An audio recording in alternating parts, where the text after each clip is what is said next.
Today we're looking at Proverbs chapter 17, and I picked out a few that I thought were interesting. A wise servant shall rule over a son that causes shame, and shall have part of the inheritance among the brethren. The idea of recognizing wisdom over sonship here.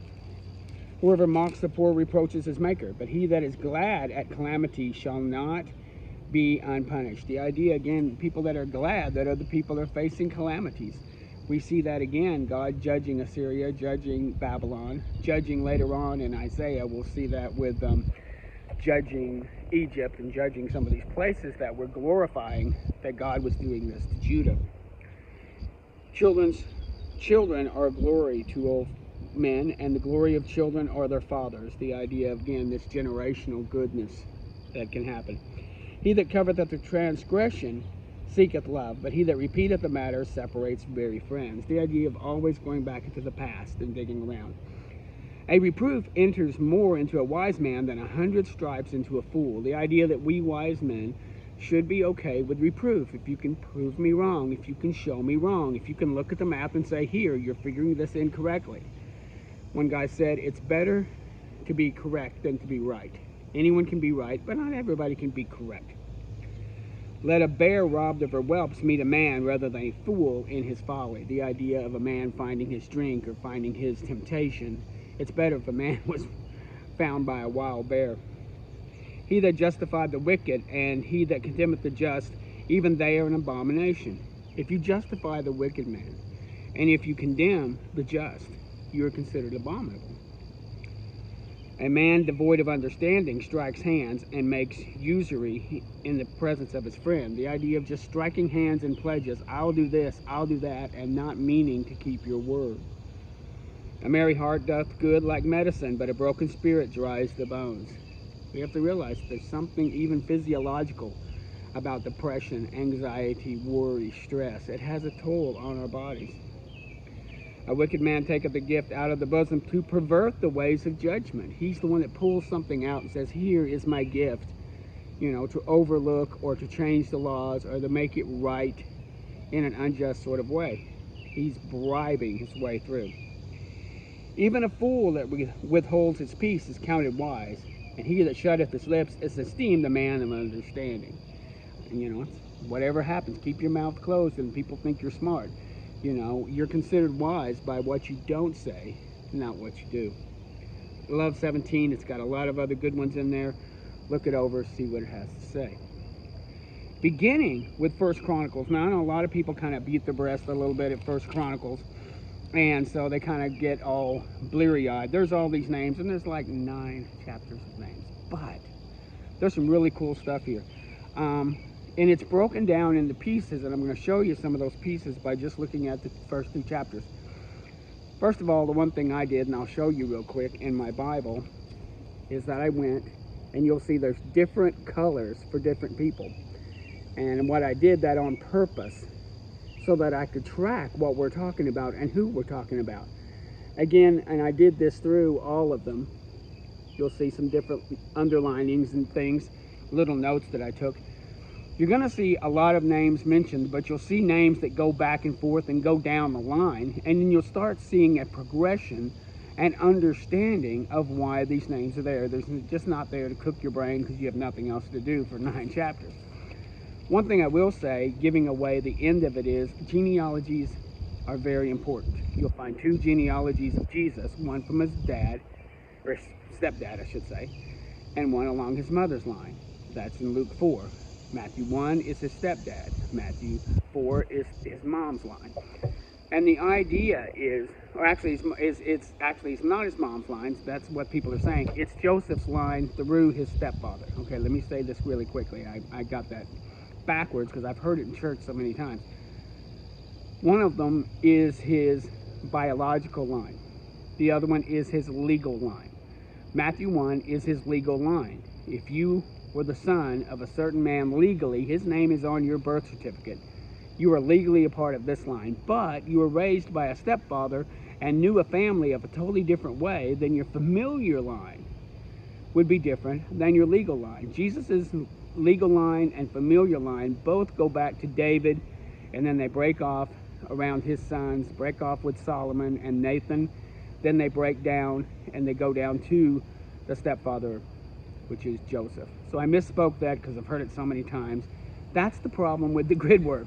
You'll start saying things that you've heard instead of things that you've read. Okay, we begin with, again, the genealogy of Adam all the way to Abraham. And you'll see that all the way to along the first chapters 1, verses 1 through 27. So the idea here is, again, you have Adam, and this is also chronicled excuse me, it's also chronicled in Genesis. You'll find some of these other chronicles in other parts too of the Torah. But here the important thing is that we are, I keep dropping my papers, that we are creating this genealogy for purposes. You could not tie yourself to the land if you didn't tie yourself there genealogically. When Jesus comes back to take back his land, he will do so legally. He will not do it as a usurper. He will not just say, that's mine and I take it. Remember, the promise of Abraham, Isaac, and Jacob was so that the land belonged to Abraham, but he was actually holding it for Mashiach. So the idea, and that people of the world would be blessed through him. So we have Adam, Seth, Enosh, Kenan, Mahalalel, Yared, Enoch, Methuselah, Lamech, Noah. Then we break down into the 3 sons of Noah, because this was at the flood. And again, the short version is that after the flood, they broke off and went into different parts of the world. Japheth and his family went up north. They became more of the European, Northern Asian, that kind of people. The people that went up to England, people that went over into northern Russia, all of these places in Europe, part of the Greeks, were all part of Japheth. The Shemites stayed low, went down, and met in the Euphrates River and over to what we know now as the Promised Land, what was known as Canaan. Remember, when the ark landed, it landed somewhere between Turkey and the Euphrates. There's a group of mountains, and those mountains may have changed a little bit over time. So we don't know exactly where it was. We know it was in the mountains of Ararat, not the mountain of Ararat. So it's in the mountain range. But the people went north. They also went south. The Cushites, those that were of Ham, went farther north and became the people of the African continent. And then from there, of course, Madagascar and other places there. The Shemites came down to what we know as Canaan, but they also went across and became the Oriental and moved their way around in the Philippines and all these different places. So we see that connection now, and even the Shemites would go up and across the Bering Strait and down into North and South America. So this is also believed that is also going to be tied to the people of Shem. So we see that here, and he starts talking about the Shemites. He starts talking about the people of Ham, and he gives their names, Cush and Mitzrayim, Put, and Canaan, and he gives their sons. He talks about Nimrod, which is mentioned in the Bible. And he talks about all these people. Some of these people became the Philistines. We see some connections there. We see Canaan beget Zidon, and that became the Amorites, the Hivites, some of these ites that later on that were taken out by God through Israel came from Cush. These people were there in that land. We have Shem, now we mentioned in 17, and we take Shem down through Arphaxad, Shelah, Peleg, Jocham. We go down to Terah and Abraham, Isaac, and Jacob. Or I'm sorry, Abraham, Isaac, and Ishmael. So that covers 1 through 28. It's a very broad stroke. What you're going to see in this is that God goes from worldly, he has this world thing. Then he starts breaking it down and making it more regional. It's about the Euphrates River down over to the Mediterranean, kind of in that area around the Saudi Arabian Peninsula, up in that area, and parts of Egypt. He starts bringing it down into there.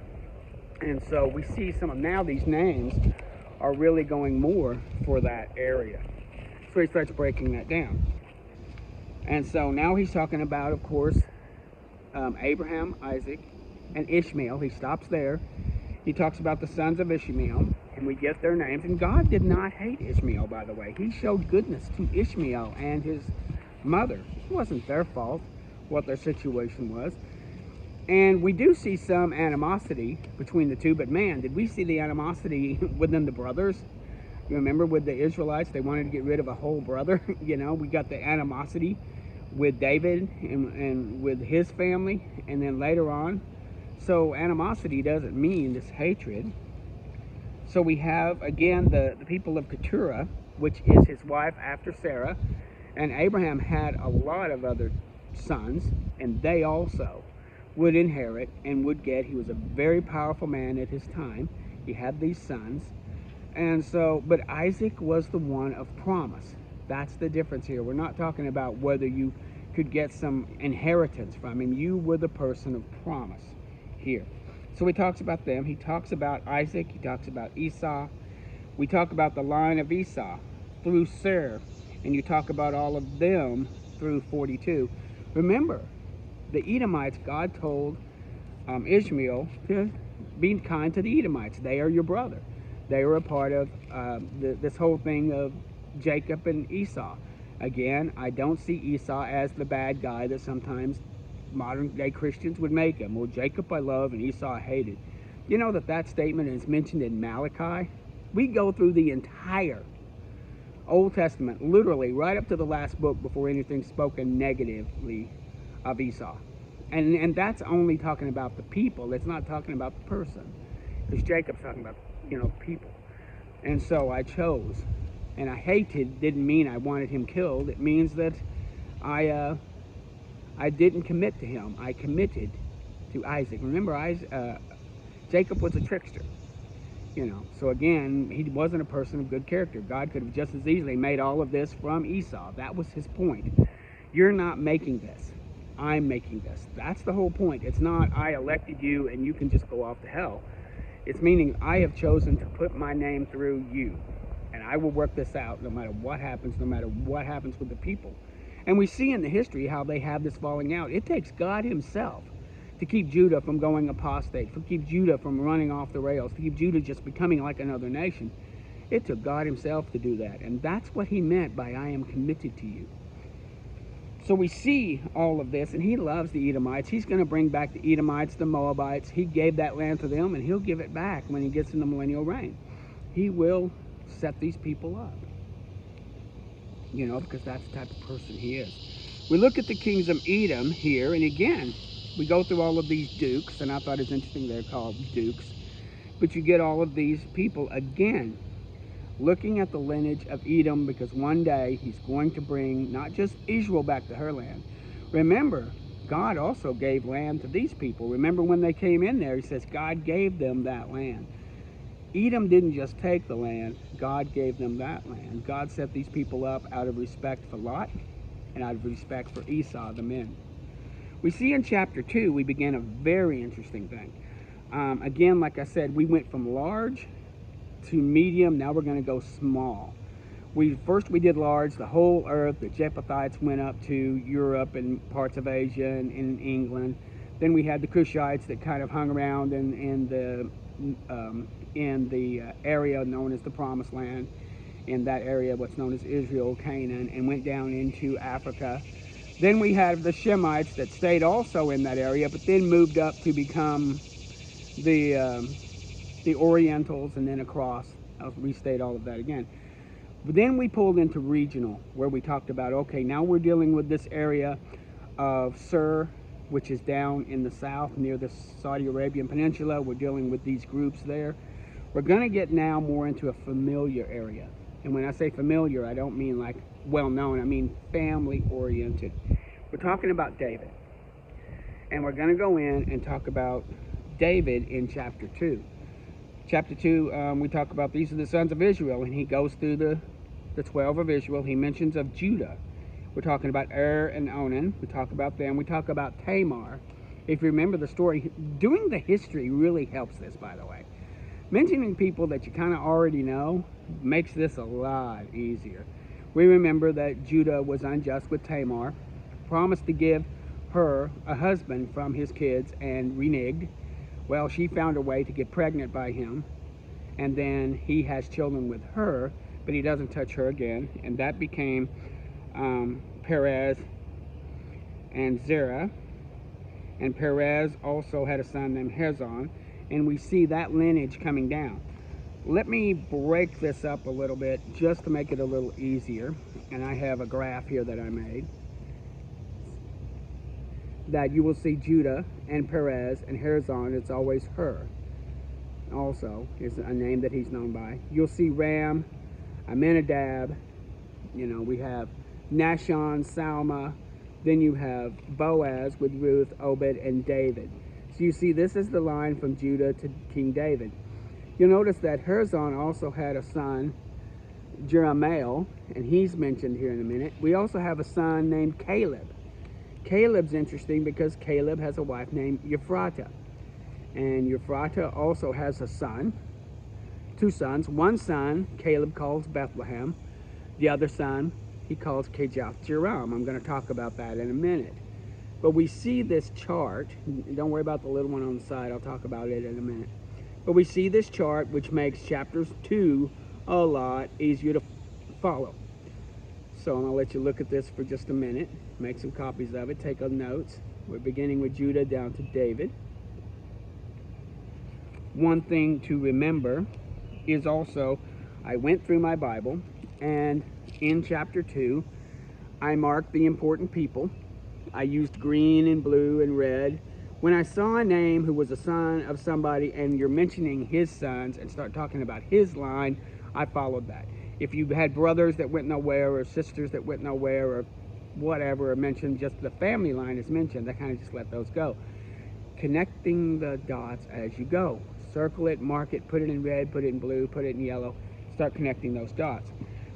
To break this down, we are looking at the family of Ram, and he goes through that up through chapter 17. We see Ram. So Ram was in the middle to David. Now, interesting enough, remember David had Joab was his captain, and he had some brothers, and see if I can find them here. Joab had some brothers, Abishai and Azarel. Remember, Azarel was killed by Abner, and Joab got mad and killed Abner later on. Well, these three men, Abishai, Joab, and Azarel, were nephews of David. See, David's sister had these three boys, so he had his family there. These were his nephews that ran with him and the part of the mighty men and part of his entourage and part of his governing structure. One thing I also want to take, that this is the entire area of Judah, but more specifically, we're dealing with the central part of Judah, namely the part where we have Bethlehem. Now, I believe that Caleb moved into the area, and he named his son Bethlehem because Bethlehem was already a place, by the way. Remember that Rachel died and was buried in Bethlehem, Ephratah. So he goes ahead, or Bethlehem. He names Bethlehem, I think, and I'm going to go with this, after Bethlehem. See, he didn't name the place after the son. He named the son after the place, and this would be his. Remember, when Judah moved in under God and came down, they took Bethlehem. They took Kirjath-jearim, and he names his sons Kirjath-jearim and Bethlehem because this was going to be your inheritance. So we see that these places were already in play. They move in, get out the Canaanites, and then he names his sons after these places so that that's part of their inheritance. So I think that's very interesting. So what happens here is, again, we have him through there. We start looking more at Jerahmeel. Again, he's on the side here. We go through a lot of him over here. I couldn't find a big reason why that's there outside of the fact that he is Judah. And again, because of his respect for Judah, how Judah stood for him, that he's going to give Judah back his land, not just the land that belongs to Messiah, but the land that belongs to Jerahmeel, the land that belongs to Caleb, the land that belongs to these fathers of Judah. And by extension, he's going to give everyone back All 12 tribes backed their land. And I know that Levites didn't have any land, but we did break up Joseph into Ephraim and Manasseh, so it's still 12 tribes. He's going to give back those lands, and he's going to use genealogies to do it. That's the power of these nine scriptures. We talk about Caleb, and again, at the end of 2, that's where I draw the idea that Caleb had a wife named Ephratah, and he went and took that area and named his sons Bethlehem and Kirjath-jearim, so that those areas would belong to them. And we see that, and that even goes through chapter 2. Now that's a very quick, broad stroke of 1 and 2. You could probably glean more things out of it. The last place I want to show is this little thing I put in the corner. And again, you see that we did this when we were looking at Moses. The idea of 400 years. Gosh, that's a long time. But if you think about it, when people lived 130 years at a time, that's like 4 generations. That's like me, my dad, my great-granddad, and my great-granddad. What is 120 years now was 400 years at the time of Moses. Now that trickled down. People started living less. David only lived 70 years, so people were living less, but also people were living into their hundreds. Plus, we don't know at what point of life a person was born. Your dad, in some of these, you know, the son that's named might not have been also the first son. So you get that idea that Levi could have been 90 when he had this one. This one could have been 90 when he had this one. You get the idea that it doesn't have to be 15, 20, 30. It could have been 90 with other sons and daughters around them. Same thing with Judah. When you get to Perez, he could have had sons with other, but this was the sons of a promise that he had made to Tamar. So you have that, and then you have, of course, Hezron and going down to Ram. These could have been contemporaries. That Judah, of course, was the brother of Levi. Perez might have lived at the same time as Koloth. Hezron, same time as Aram. And of course, Ram could have lived during Moses.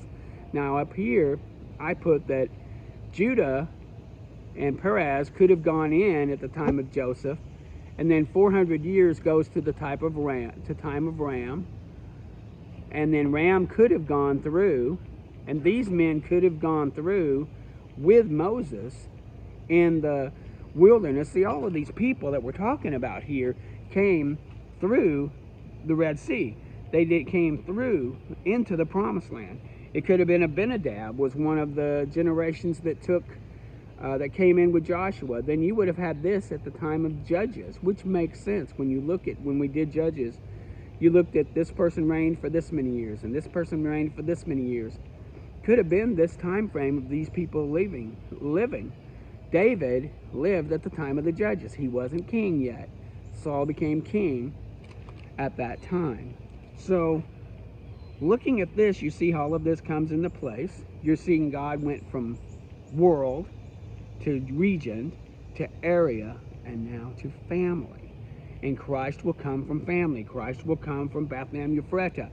Christ is the centerpiece of all that we're talking about here. When we go into chapter 3, we're dealing more with David. Then we're going to start dealing with the children of Israel. And we're going to work our way out. And this whole thing, this whole Chronicles, 1st and 2nd Chronicles, will be about that area.